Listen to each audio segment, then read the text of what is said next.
Si les parece, comenzamos con un momento de oración. Te damos gracias, Señor, por la oportunidad de encontrarnos en torno de tu palabra, de compartir con esperanza y alegría, pero también con seriedad, lo que tenés para enseñarnos a todos, para aprender los unos de los otros y para compartir con quienes están necesitando el consuelo de la fe. En Cristo el Señor. Amén.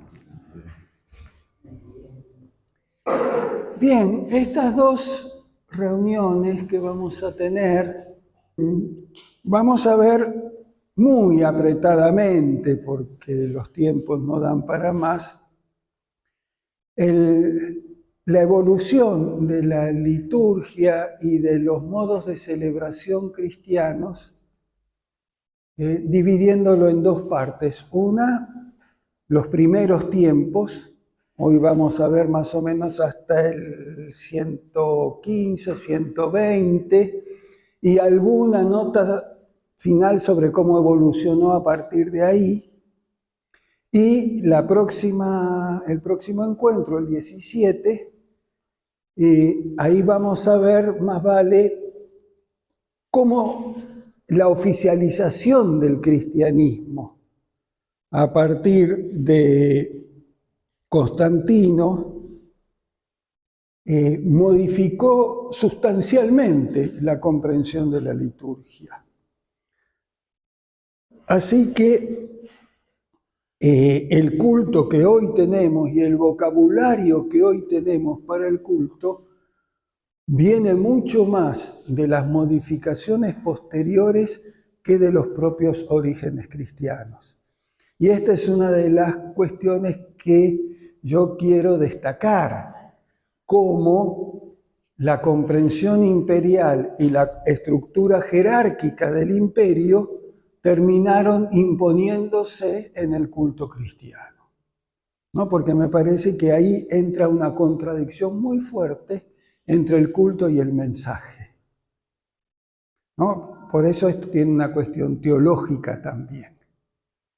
Y en distintos momentos hubo intentos de recuperación, y ahora que estamos en Navidad, vale la pena destacar, por ejemplo, Francisco de Asís, que justamente trata de recuperar la dimensión popular del culto, fue el primero que restablece la representación del establo como lugar de nacimiento de Jesús, justamente para arrancar de toda la liturgia elaborada y demás que se había hecho de la Navidad con el nacimiento del rey y todo esto, ¿no?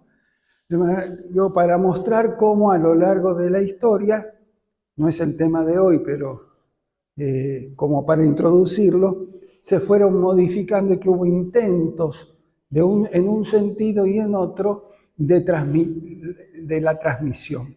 Una de las cosas que ustedes van a notar es que yo he puesto mucho énfasis en la arquitectura de la liturgia, porque de cómo el espacio condiciona y reformula los modos de la liturgia.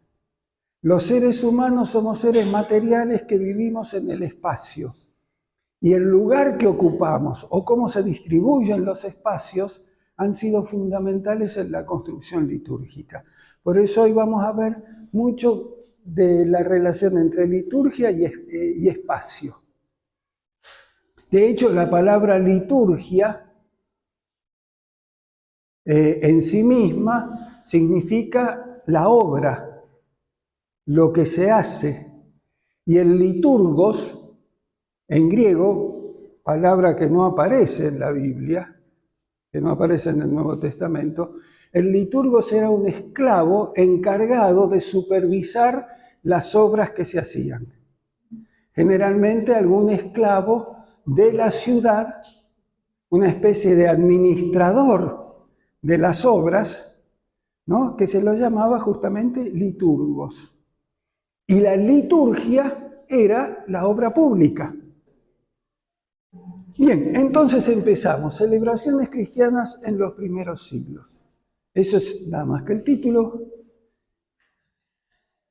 Ustedes van a notar que en el Nuevo Testamento no hay liturgias, quizá excepto, como vamos a ver al final, en el libro de Apocalipsis. En realidad no hay ningún orden de culto, no hay ninguna indicación de cómo debe ser el culto. Lo más que tenemos son la posibilidad de encontrar algunas pinceladas aquí y allá en medio de otras cuestiones, principalmente el mensaje y la historia, que nos pueden ayudar a imaginar un poquito cómo sería el encuentro de los cristianos en las celebraciones. Quizá la descripción más acabada que vamos a ver no proviene de un cristiano, sino de alguien que los combate. ¿No? De manera que vamos a comenzar con esto. No te adelantes. La primera descripción que tenemos de los primeros tiempos en Jerusalén en el libro de los Hechos nos dan algún indicio. Perseveraban en la doctrina de los apóstoles, y acá doctrina tiene que entenderse en su origen, la enseñanza de los apóstoles. Doctrina originalmente significa enseñanza, no un cuerpo armado de afirmaciones dogmáticas. La doctrina entendida de esa manera viene después. La doctrina es la enseñanza, ¿sí? Lo que los apóstoles contaban de su vida y su relación con Jesús. En la comunión unos con otros, y acá comunión no debe entenderse en el sentido de Eucaristía, aunque después vamos a ver que algo de eso hay, en el partimiento del pan y en las oraciones. Justamente, digo, comunión no debe entenderse como Eucaristía porque aparece el partimiento del pan, que no es llamado ni Eucaristía, ni comunión, ni Santa Cena. Después vamos a entrar un poquito en eso. Salteo unos versículos donde hay una descripción acerca de cómo tenían en común las propiedades y vamos a lo que podría ser entonces nuevamente una descripción o por lo menos una pincelada, como dije, sobre lo litúrgico.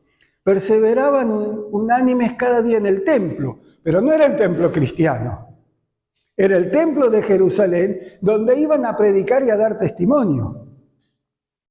El templo no es la liturgia, no es que participaban del templo en el sentido de que ellos eran artífices de... No, iban al templo como fue Jesús.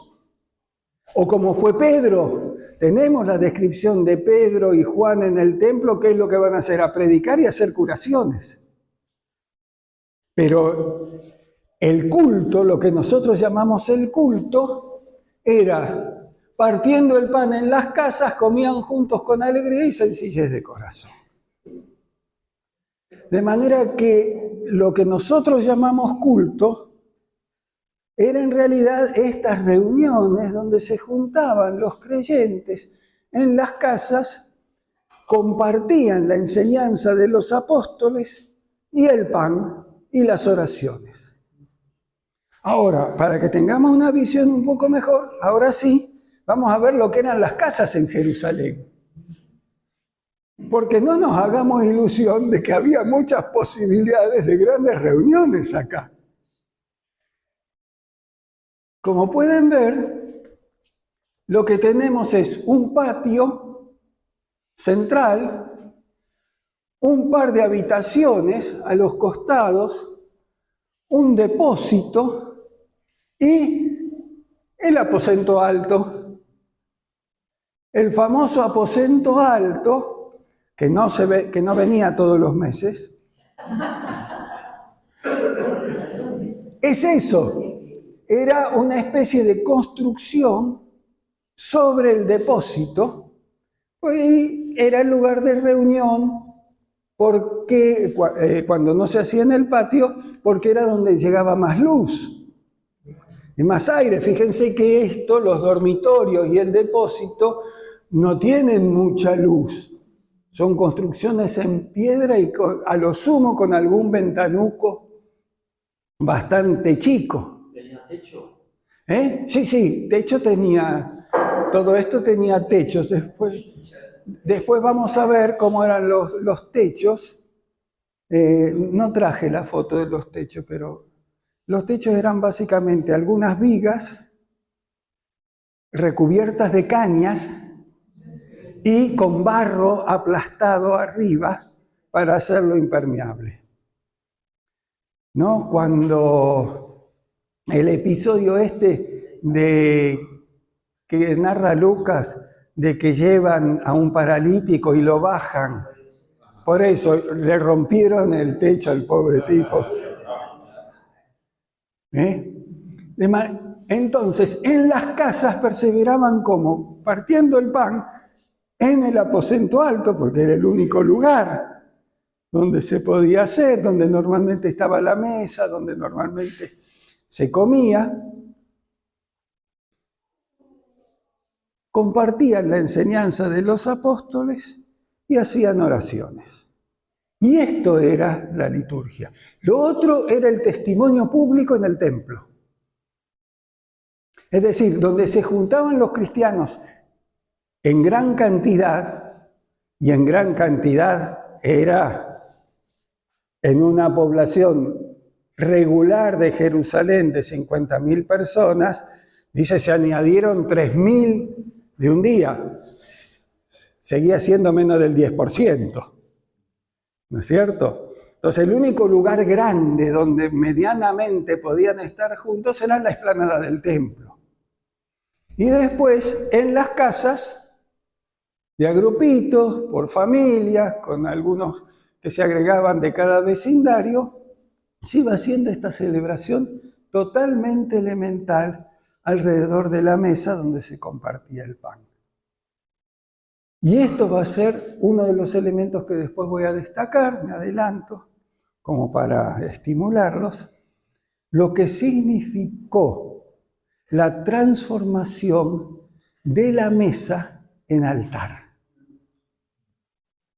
Una cosa es la mesa donde se reunían, donde compartían el pan, donde tenían sus oraciones y donde hablaban de las enseñanzas de los apóstoles, y otra cosa es tener un altar.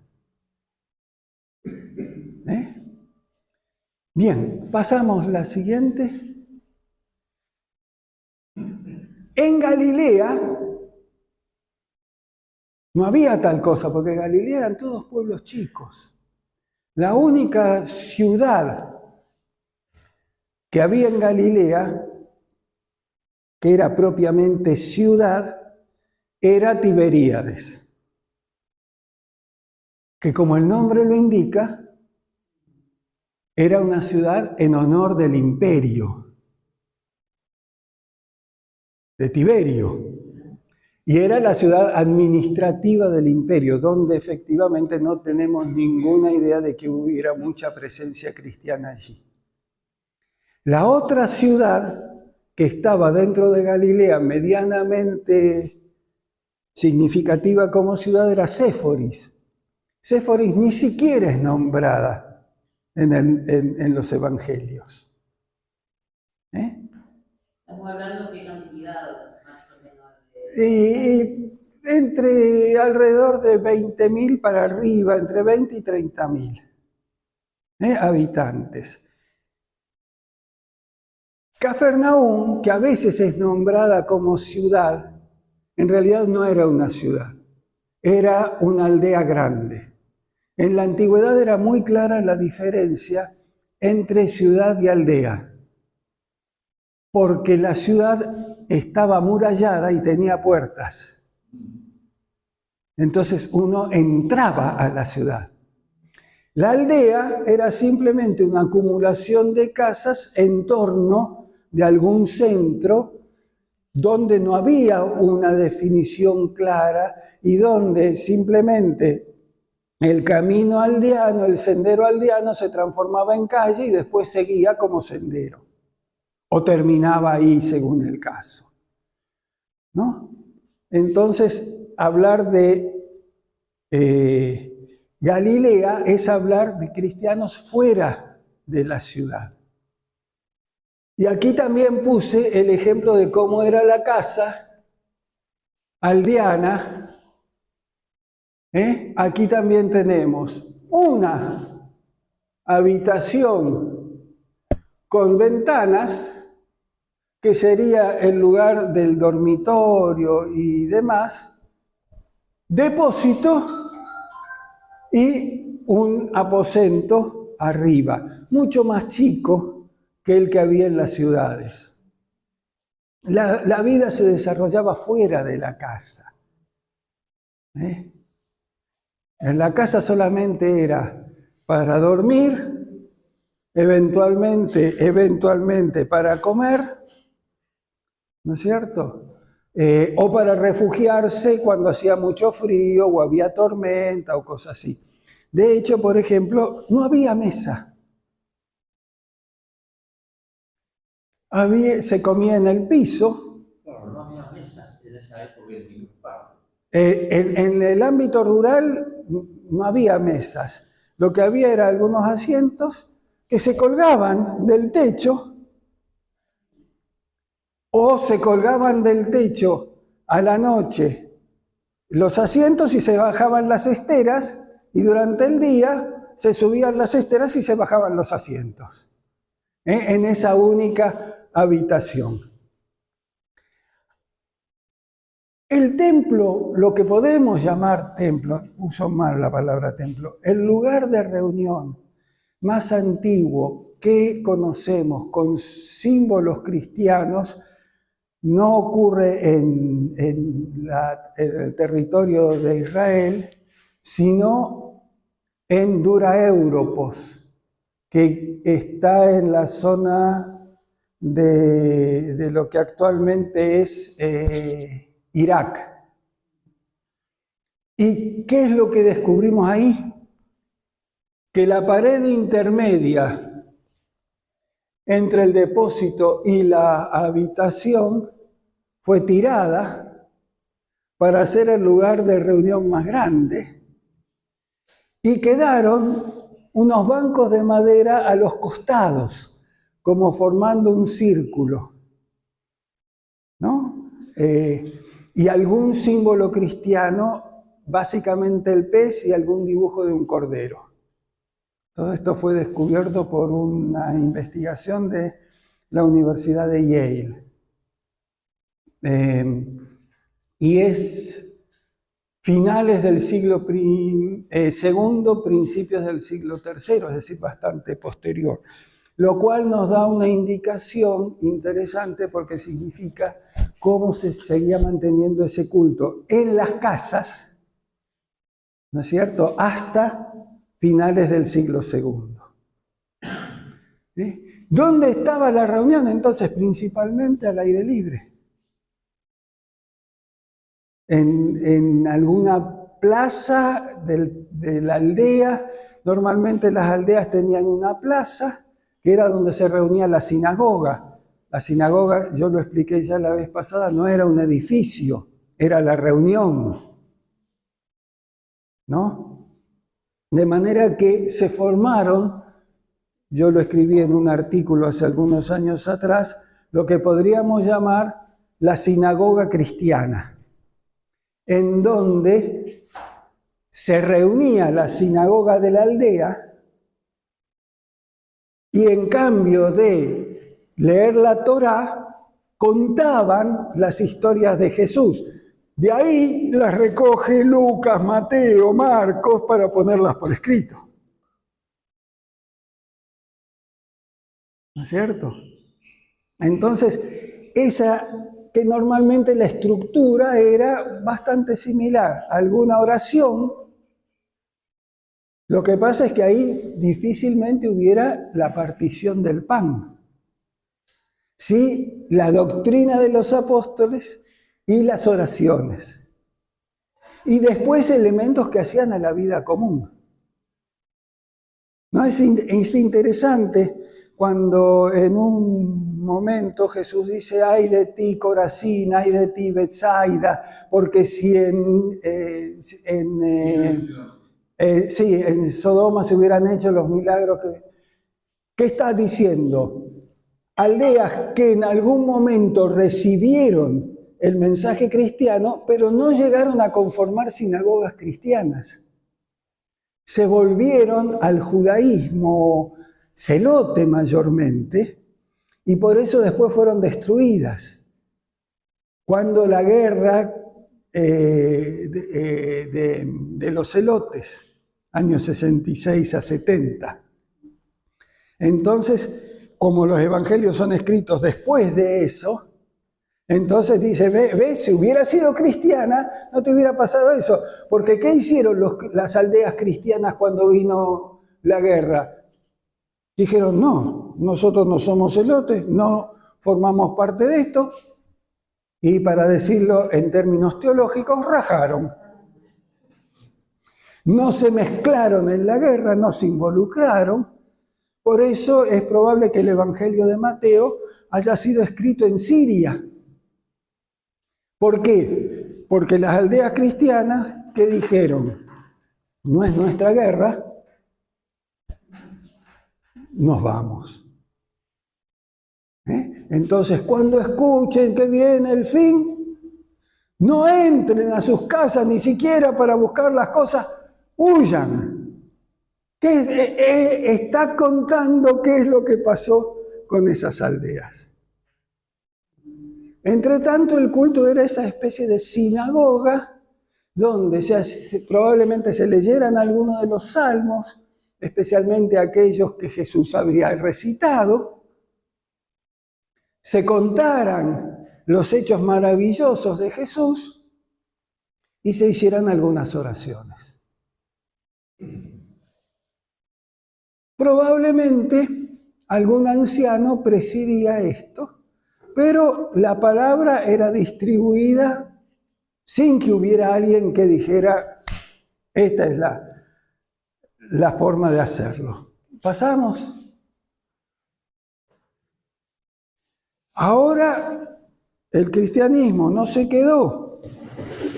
Me voy a sentar un ratito. Lo que me faltó esta vez es el vasito de agua.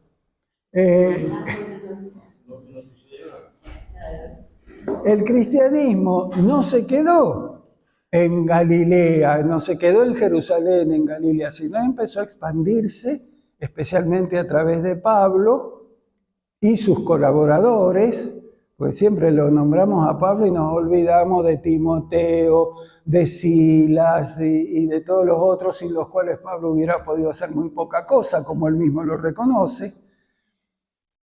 Y pasa al mundo gentil, ¿no es cierto? Y a las grandes ciudades. Fíjense que las cartas que tenemos de Pablo son a Tesalónica, a Filipo, a Corinto, a Roma, a Éfeso, a Colosas. La única que tiene un espacio un poquito más grande es a los Gálatas, pero en Galacia había 2 o 3 grandes ciudades que Pablo nombra, ¿no? De manera que estamos frente a una expansión urbana del cristianismo. Hay espacios rurales también que vamos a ver después, pero básicamente la misión gentil se desarrolló en los espacios de las grandes ciudades. Ahora sí, estamos hablando de ciudades que rondan de 50 a 100.000 habitantes.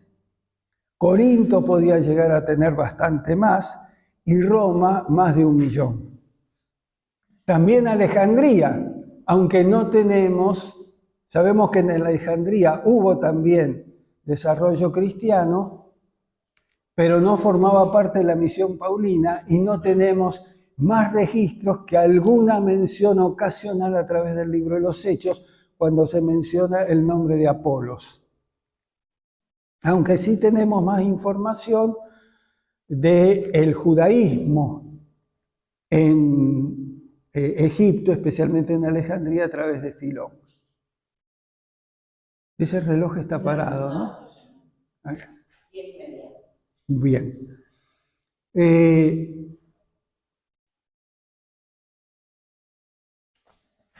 Perdonen que hable tan rápido, pero es que tenemos mucho material.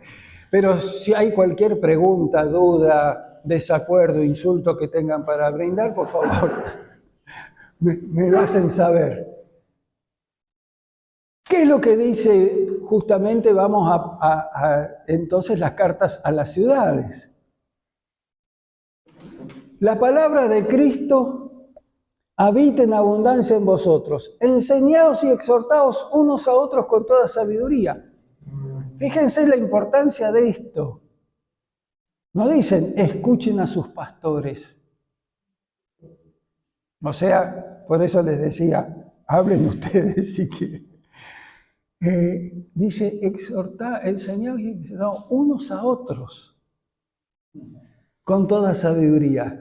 Cantad con gracia en vuestros corazones al Señor con salmos, himnos y cánticos espirituales. Es decir, ¿qué era el culto? Básicamente una reunión donde compartían sus experiencias de fe, lo que habían escuchado, daban sus testimonios, enseñándose y exhortándose unos a otros, y cantaban. Y además cantaban con gracia. ¿Viste, Noemí, el esfuerzo que ustedes hacen para que cantemos con gracia y cantamos como aburridos? No. Cantad con gracia en vuestros corazones, con salmos, himnos y cánticos espirituales. Después vamos a ver algunos de estos cánticos e himnos porque alguno ha quedado registrado. Muy poquito. Claro, en esa apertura podían producirse cosas muy raras. Y en Corinto se daba, por ejemplo, que hablaran en lenguas, que saliera alguno a profetizar, que las mujeres se largaran con largos discursos. Y entonces Pablo dice, no, las mujeres por favor que se callen. Muy propio de Pablo. Aunque hay quienes dudan que ese párrafo sea auténticamente paulino y que haya sido insertado, porque después Pablo habla de muchas de sus colaboradoras. Voy a mencionar una en unos segundos más. Entonces, ¿qué dice Pablo? ¿Hay que prohibirles? No, porque se desnaturaliza el sentido comunitario del culto. Si yo le prohíbo la palabra a alguien, entonces, ¿dónde empieza y dónde termina la censura? ¿Qué hago? Entonces dice, hermano, procurad profetizar y no impidáis el hablar en lenguas, pero hágase todo decentemente y con orden.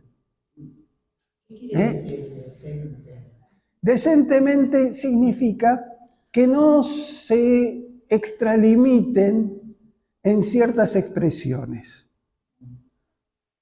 Hay una carta de finales del siglo II, principios del siglo III, de Diogneto, donde habla cómo se habían deformado los cultos gnósticos. Y llega a ver, digamos así, para ser muy, muy cuidadosos, expresiones sexuales medias orgiásticas en medio del culto. Para nosotros que ya estamos viejos no importa mucho, pero para los más jóvenes podría ser muy atractivo.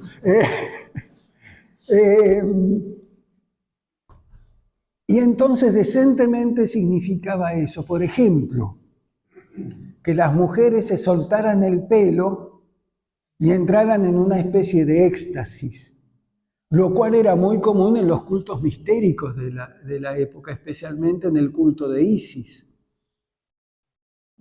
¿no? Por eso van a ver que Pablo dice, no, la mujer que esté el hombre con la cabeza cubierta, etcétera, etcétera. Es decir, que se mantenga una cierta disciplina que evite la confusión con los desórdenes de los cultos de Isis, de los cultos de Dionisio, de las bacanales y de los otros cultos mistéricos. No voy a hacer acá la descripción de los otros cultos por contraste, porque nos llevaría mucho tiempo y se transformaría en algo poco apto para menores, como nosotros. Pero imagínense lo peor o lo mejor, según cada uno lo entienda. Y bueno, eso estaba ahí. De manera que cuando dice decentemente se refiere a eso, que no haya extralimitaciones estáticas de cierta, ¿cómo se llama?, exaltación o excitación fuera de lugar en la tradición judaica, ¿no es cierto? Y con orden. Con orden significa haya alguien que presida, ordene, asegure el espacio y asegure que todos puedan participar. Porque siempre aparece alguien, ¿no es cierto? Hay una vieja anécdota de tu abuelo, Betty, que había una persona en Central que le gustaba hacer largas oraciones. ¿Sí es verdad o no? Y entonces se largaba a hacer oración y pasaba medio culto orando el tipo. Entonces una vez don Juan dice, bueno, mientras el hermano termina de orar, nosotros vamos a cantar el himno número tal. Pero eso del color, puede ser también porque lo que dice en la carta a los Corintios, también Pablo plantea un orden. Por ejemplo, si hay que hablar en lenguas, tiene que haber alguien que... Sí, por eso. Eso es la culminación de todo ese párrafo, ¿no? Por eso dice, ¿hay que prohibirles? No, pero hágase decentemente y con orden. ¿No es cierto? ¿Quién establecía ese orden? Alguien que presidía. En la carta a los romanos dice, el que preside, hágalo con dignidad. ¿No es cierto? Romanos 12 creo que sí. O sea, hay. Y tenemos un episodio también en Romanos, algo muy interesante que yo siempre destaco porque es un lugar donde tropiezan los traductores bíblicos siempre, que es en el final de la carta a los romanos, cuando Pablo hace los saludos. Entonces, dice, en los primeros 3 versículos, habla, reciban a nuestra hermana Febe, que es el diácono de la iglesia de Cencrea. Y usa el masculino. Todas nuestras Biblias dicen la diaconisa, ¿por qué? Porque no pueden tolerar que el diácono, que es el cargo de responsabilidad de presidir en la iglesia de Cencrea, lo desarrolle una mujer. Cuando pone diácono en masculino, no es que diga que Febe fuera una bisexual. Lo que está diciendo es ocupa un cargo, el cargo de diácono, ¿no? Que existían, también es mencionado los diáconos en Filipos y después en las llamadas cartas pastorales se habla de los diáconos, quién quiere ser obispo, quién quiere ser diácono, ¿no? No había una nomenclatura uniforme. En algún lugar se lo llamaba diácono, en otro se lo llamaba presidente, presidente es prostatis, el que se para delante. Pro, delante, statis, estar parado. De ahí viene también la palabra próstata, lo que está delante. Y no voy a hacer más comentarios. Entonces, prostatis es quien se para delante, el presidente. En otros se lo llamaba presbítero, anciano. Presbítero no era una orden, no era como ahora que en las iglesias ordenamos presbíteros, no, era los que eran reconocidos como ancianos, o sea, los encargados que por su edad y demás habían alcanzado cierto nivel de experiencia y podían entonces aprovecharla para presidir. ¿Cómo son los ancianos en nuestras tribus de los pueblos originarios, por ejemplo? Yo tengo el honor de ser anciano porque honoríficamente, porque no sé ni hablar la lengua y no podría integrar el grupo, pero sí varias veces me han dicho, Néstor, vos sos un anciano. Y lejos de sentirme ofendido, me sentí halagado. Que alguien que no es del pueblo sea reconocido como anciano es mucho, ¿no? Entonces, Febe, no hay ninguna Biblia por acá, mano. Sí.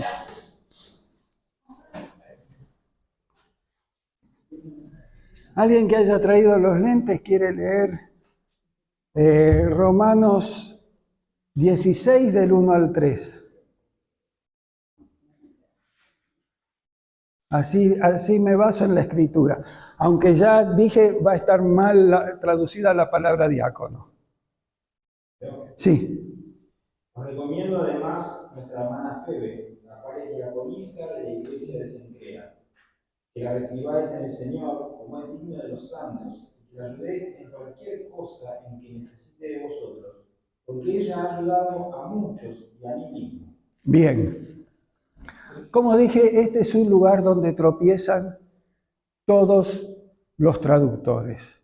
Uno, la palabra diácono por diaconisa. Y la otra, me ha ayudado a muchos y también a mí.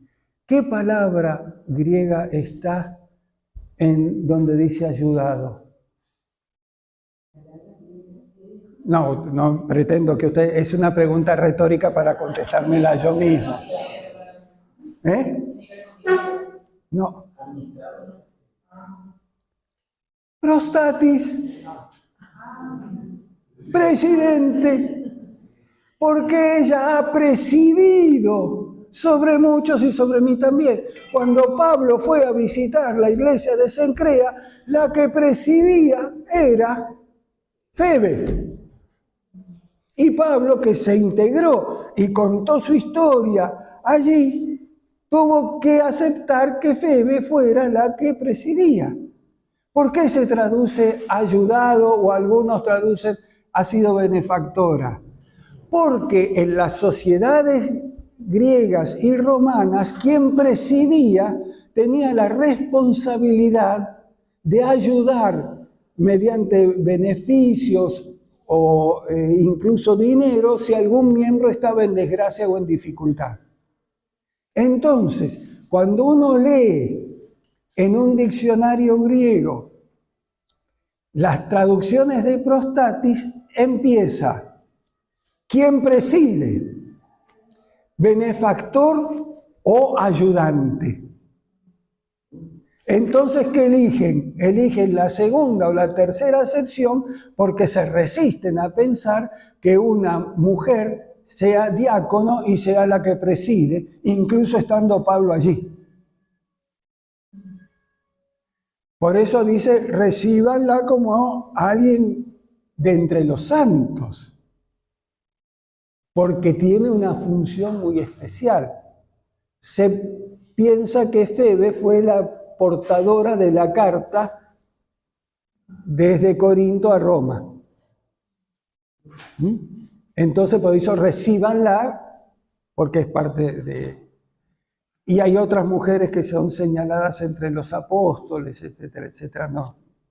En todo caso, algún día haremos también 2 o 3 encuentros sobre el lugar de las mujeres en la iglesia del Nuevo Testamento. Y la connotación también de que portaba la carta de alguien de confianza. Claro, y de extrema confianza. Por eso esa frase, la mujer calle, en la iglesia muchos dicen, o tenía que ver con una situación muy particular que se daba en Corinto, donde había algunas señoras un poco exaltadas que probablemente venían de los cultos mistéricos, y donde esa práctica, por eso está todo el tema del pelo, de la apariencia. Fíjense que en Corinto está luchando Pablo con la cuestión de la carne sacrificada a los ídolos, quienes comían y quienes no comían.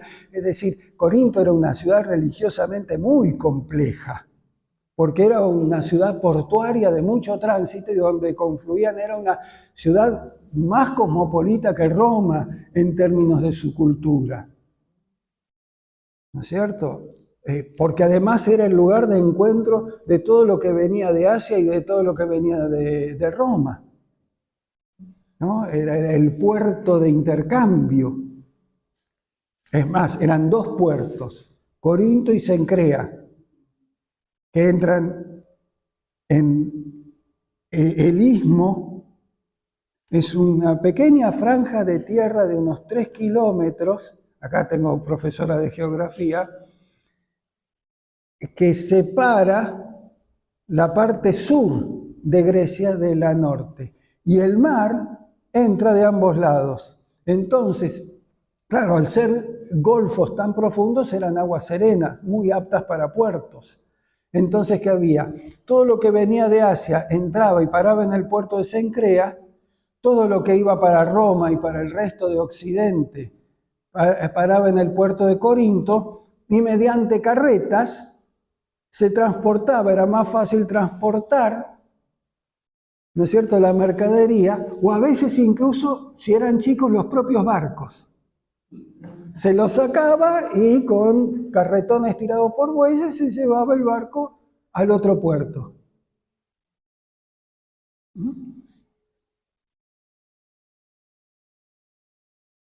Bien.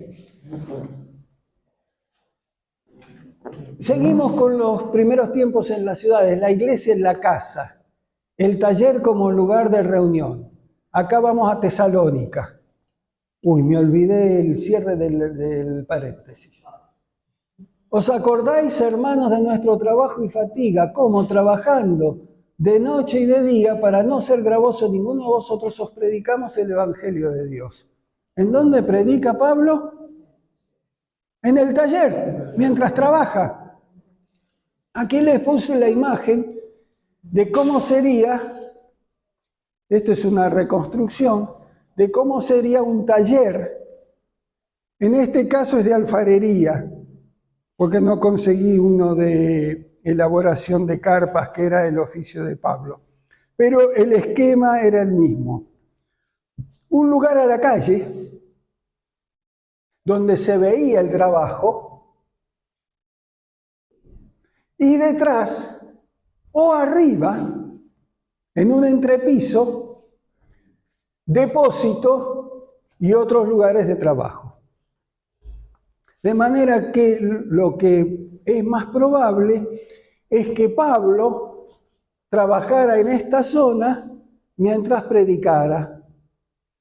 Hay un antecedente mucho más explícito de un filósofo, Simón el Zapatero, discípulo de Sócrates. El zapatero. El zapatero. ¿Por qué? Porque era zapatero. Y como Sócrates le habían prohibido enseñar en la ciudad y a los jóvenes, entonces el taller de Simón era el lugar donde se reunía Sócrates con sus discípulos más jóvenes. Y mientras Simón trabajaba, se iba enseñando en el taller. Y Simón iba tomando nota de todas las enseñanzas de Sócrates. 33 libros, de los cuales no quedó para la posteridad ninguno. Pero Diógenes Laercio menciona, como discípulo de Simón, el ejemplo de Simón y su trabajo en el taller. Simón era un cínico. Cínico. En la palabra original de cínico, que era una escuela filosófica. Eran los estoicos, había distintas ramas dentro de los estoicos, los más críticos y cabezones de todos eran los cínicos. ¿De dónde viene la palabra cínico? De Kühn, perro. Nosotros tenemos Can. El lugar donde se dan las carreras de Pedro son los sinódromos de Kühn, sin, perro. ¿Por qué? Porque Diógenes Laercio, que fue el de la escuela, ¿se acuerdan ustedes? Vivía en un barril y vivía como un perro en su cucha. Incluso cuando Alejandro lo quiso honrar, dándole un lugar, dijo, no, yo prefiero estar acá. Lo que podés hacer por mí es correrte porque me estás quitando la sombra del sol. Le contestó. Y de ahí viene la idea de los que viven como perros. Esto aparece también, yo me voy por las ramas, pero supongo que las anécdotas pueden interesar. Esto para que no veamos el cristianismo como un fenómeno aislado. Cuando Jesús le dice a sus discípulos que vayan a hacer misión y no lleven ni bolsa ni cayado. ¿Por qué? Porque los filósofos cínicos iban de pueblo en pueblo enseñando su filosofía sin tener habitación fija, sin tener escuela como Platón o como Aristóteles o como los otros, y lo único que llevaban era una bolsa y un cayado. Entonces Jesús le dice, ustedes van todavía más allá de los cínicos en su compromiso con la pobreza, con el pueblo. Ni bolsa ni cayado. Vayan y que en las casas los reciban. Ven cómo se arma un panorama mucho más rico y más complejo de cómo fue el cristianismo en sus orígenes. Sabemos por hechos que Pablo enseñaba, era fabricante de carpas, toldero diríamos hoy, básicamente un oficio muy fácil para trasladarse, porque lo único que tenía que llevar consigo cuando iba de un lugar a otro eran algunas agujas, algún dedal de cuero, ¿no es cierto? Y en todo caso algunos pinceles para afinar las telas, para hacerlas impermeables. Entonces era muy fácil, no tenía que llevar ni yunques, ni herramientas complejas, ni nada por el estilo. Por eso esa tarea que tenía le facilitaba trasladarse.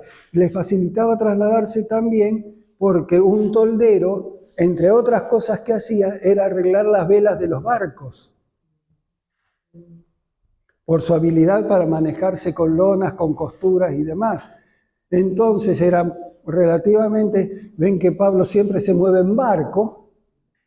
¿Por qué? Y porque era relativamente fácil. Yo te arreglo las velas, vos me llevas a tal lugar. Te parafino esta carpa para que no se te moje la mercadería, porque la mercadería se llevaba sobre cubierta dentro de carpas, ¿no es cierto? Entonces yo te preparo esta carpa y vos me llevas. Entonces, volviendo a esto, sabemos que, por ejemplo, estuvo en Corinto como 1 año y medio Pablo, trabajando con Priscila y Áquila, que eran del mismo oficio. ¿Qué significaba esto? Que habían alquilado un tallercito como este. Aquí Pablo predicaba. Por las noches es probable que Priscila y Áquila durmieran o en el entrepiso superior o en la parte de atrás y Pablo se hiciera acá con las carpas un lugarcito para dormir. Lo mismo que en Tesalónica, trabajando día y noche les prediqué el Evangelio. O sea que el lugar de reunión era el lugar de trabajo. Era el taller artesanal que durante el día era su negocio y a la noche su lugar de descanso. No es que cerraban la oficina y nos vamos a la casa. Entonces allí se predicaba.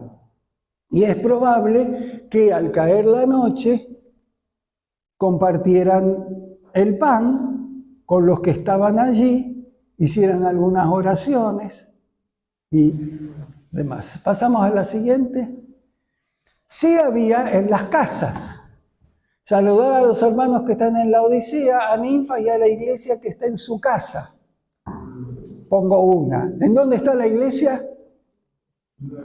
En la casa. ¿Cómo era la casa? Aquí, esta es la casa de una familia rica. Sí, que consta de la entrada, normalmente un lugar de ventas o de, contiene la relación y esto abierto, los dormitorios, y esta parte de acá, que es abierta, es un patio que se llama el atrium. El atrio, de ahí viene, los novios saludarán en el atrio. Que ya no se usa, ¿no? Ya ni siquiera hay novios. Y esto que está en el medio es el pluvinium, el lugar donde se junta el agua de lluvia. Pasamos a la siguiente. Esta foto la tomé yo, es en Pompeya, donde se conserva una casa tal cual. Esta está tomada desde la entrada.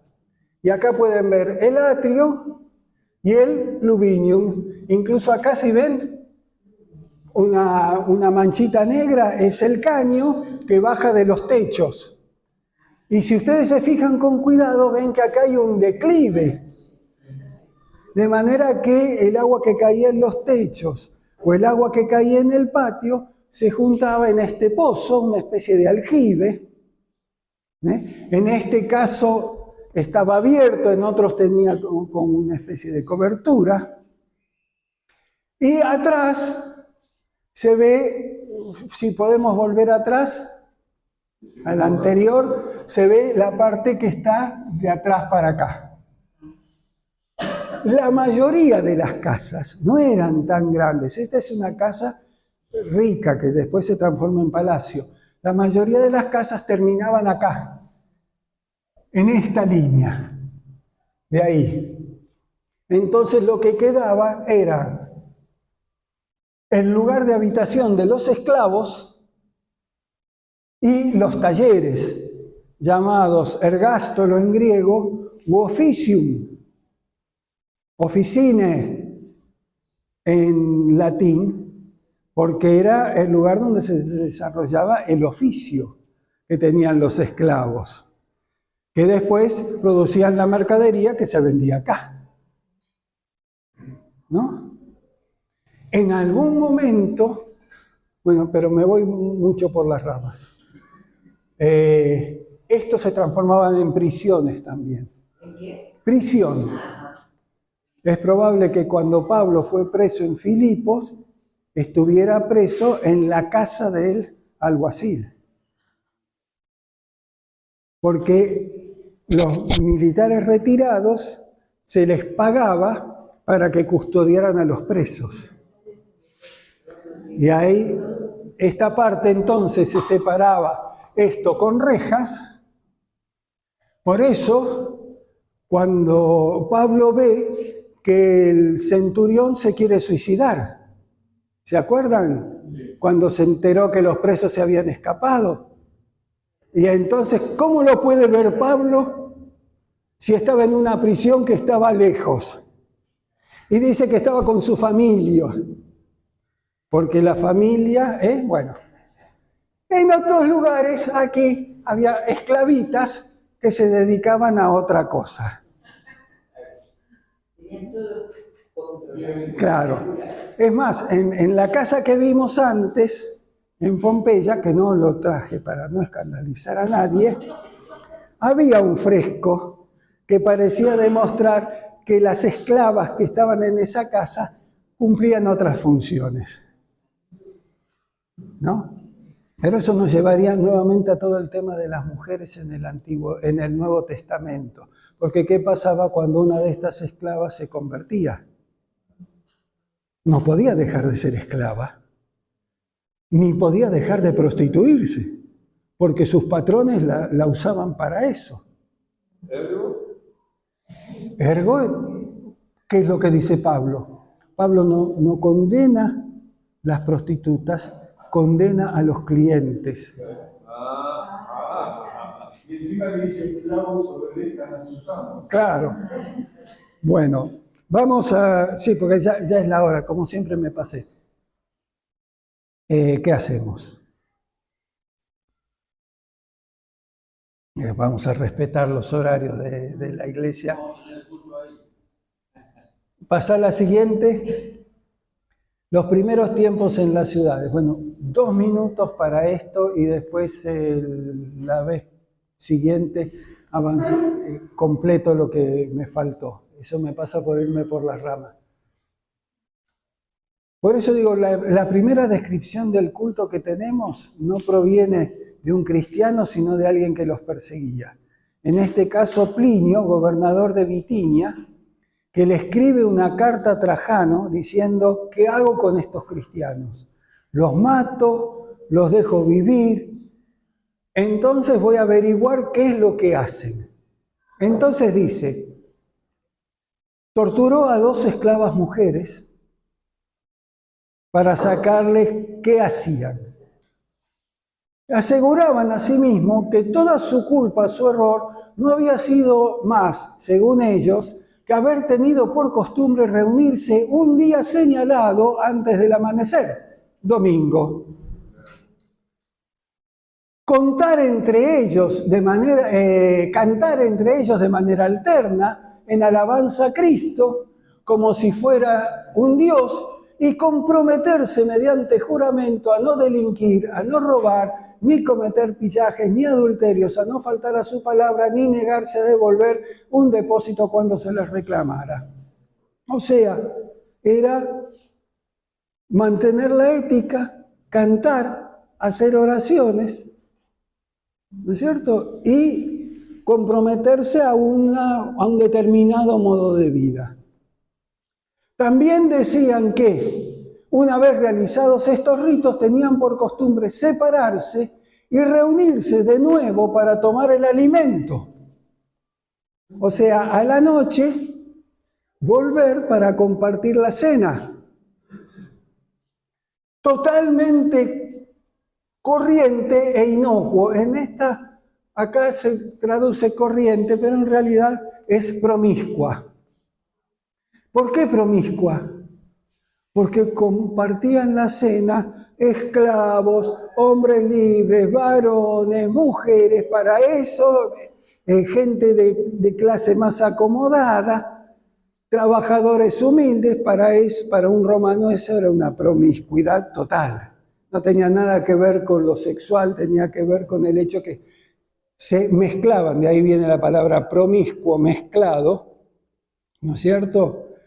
Ahí se mezclaban gentes de muy diferente condición social y política. Pero que dejaron de hacerlo tras mi edicto, por el cual, según tus mandatos, había prohibido que hubiera asociaciones. Debían transformarse en sociedades anónimas. Esto también nos dice cómo era el culto. Una reunión a la mañana, temprano, un día determinado de la semana, compartían unos cantos, unas oraciones, hablaban entre ellos acerca de mantener una determinada conducta ética y a la noche volvían a reunirse para comer juntos. Hasta ahí llegamos por hoy.